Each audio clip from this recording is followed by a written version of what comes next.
Hey, Kevin Inoue here from Fight Designer LLC, and continuing our series of quick and dirty reviews of some of these cheap, quick and dirty shell ejecting props that have been coming out of China lately, because I've been getting a lot of questions about these and how they would work as theater and film props.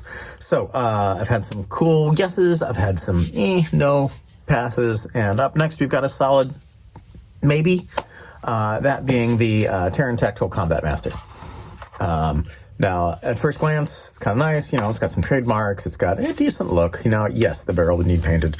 But let's take a look at this compared to, say, an Airsoft Gas Blowback. Now, this one's not licensed, but, as most gas blowbacks are, it's got a decent heft to it. It's metal, but mostly aluminum, brass barrel. I haven't taken the orange barrel plug off yet.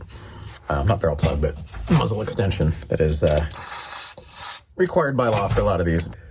But you get the idea, right? So gas blowback, you got functioning safety, you get a little slide motion, hammers moved back. It looks pretty decent, and you can always edit in some muzzle flash and shell casings if you really wanted to. Now, comparing the two of them, they're actually pretty close on size, pretty close on appearance. It's not too bad. You can see the mold lines. Again, this is lightweight, cheap plastic. You get what you pay for. I think I paid like $12 for these. So honestly, I wasn't expecting a whole heck of a lot. The trademarks are just painted on there. They're not etched or anything. So if I paint over this, you're going to lose those. But for what it is, like being the price of a cheap airsoft spring toy, you get blowback without gas, which is kind of cool. And this is using that function that basically just compresses a little spring and starts to press the trigger and then releases it. And these are meant to fire these little weird plastic bullet kind of things out of the tip of these weird plastic shell casing kind of things. Again, for props use, I'm not too worried about shooting these little bullets. I just want to be able to eject shell casings because sometimes people ask for that. So let's put in a couple here. Got one without a bullet, then one with a bullet, then one without a bullet. And let's check the function before we get into anything else. So I have not chambered around. Often with these, you don't actually want to slide the slide on its own. That can actually break some of them. So just putting the magazine in. First one, nothing came out. Second one, shell casing. This should be bullet and shell casing. Shell casing.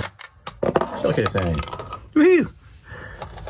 I actually didn't successfully fire that bullet. And I found that with some of these that they tend to just kind of jam up. I don't know if it's something about the thing just getting loaded a little funky, because it should be just pushing on the, there we go, pushing on the primer thing and the little plastic bit shoots out. But again, I don't really care about that. And actually the thing that you push in actually makes it look decently like a primer. So while these don't look super great metallic, they're just gold plastic, whatever, it's better than nothing. Obviously, gonna have to paint the barrel. Other strange things about these.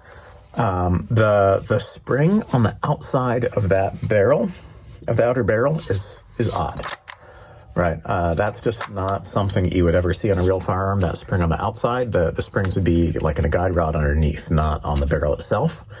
So even if I paint the barrel black, that's a little odd if anybody happens to see that. Other things, a lot of these, the hammer is actually just built into the slide.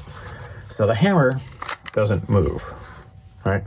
The hammer is just where it is.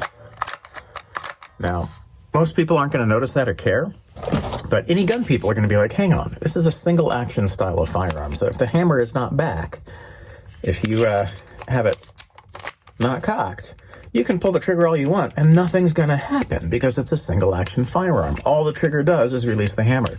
So if the hammer is not back, it's not ready to fire. And every time you fire it, that hammer should be back.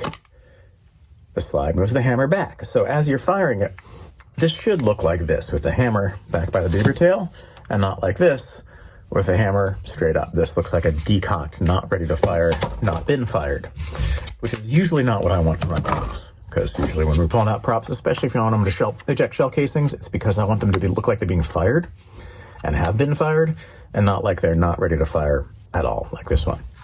So, for like $12 or something, you get what you pay for. It's not too bad. Yeah, the thumb safety doesn't work. The grip safety doesn't work. The hammer doesn't move back. The barrel's orange. There's this weird spring on it. The trigger's a little odd, but I'll forgive them that. The magazine, if you see it up close, yeah, it's got that airsoft kind of thing. You can see the spring. Shell casings are a little weird. They don't eject with quite the oomph of the real thing. There's obviously no kick. So, you know, it's not anywhere nearly as well built as most of your airsoft gas blowbacks, but it also costs about 1/10 as much as most of your airsoft gas blowbacks. And you don't even need gas to run it. So, you know, there's probably a place for this within independent filmmaking, especially for folks on a budget. And if you can order them and wait for them to get here from China, yeah, you know, you got worse options. Is it going to wear out? Probably. I wouldn't just buy one and count on making it through a short film even. I would have some backups. There's a saying in props. 1 is none. 2 is 1, 1 is none. I would say probably have like 3 or 4 of these, but you could buy like 4 or 5 of these for half the price of a gas blowback. And that's without buying the gas. So I would go ahead and pick up a few of these and some shell casings and some paint and spend the time fixing them up if what you really want is shell casings and vaguely realistic props that we're not going to see in super close-up or slow-mo for your independent film. You still don't get muzzle flash, you know, and yeah, you'll get you'll get slide movement from either of these, gas blowback or the shell ejecting ones. So, you know, pick your battles, choose your priorities, up to you. But yeah, I give this one a solid maybe. It is also, I will say, available in a couple different finishes or colors. But the one that was supposed to be kind of gray or silver is white. This is just white. Yeah, it's not gray or silver, it's just white. So I would say of these, you know, maybe if I was going to paint one silver to match something else, I could see that as maybe an option so that you have shell ejecting cheap versions like this. You have some gas blowback versions. You have a solid rubber or 3D printed dummy version. Maybe even have the real one in blank fire too, and add those all together. You got some options. It's good to have options, right? But not a big fan of the plain white color. Obviously, this one needed to be painted to be able to be used. But you know, this one, it's a maybe. So I've got some more coming up. I got a number of these because, again, they're super cheap. Super cheap. This was, yeah, seriously, like $12, 11, $12. Free shipping even from China. I don't know how they do that because it would cost more than that just to ship it, I'm sure. But you know, I got some more coming up. Some of them are going to be yeses, some of them are going to be nos. Some will cost more, some cost less. If you like that, if you're interested in more, go ahead and click subscribe, and we'll see what comes up next. Thanks.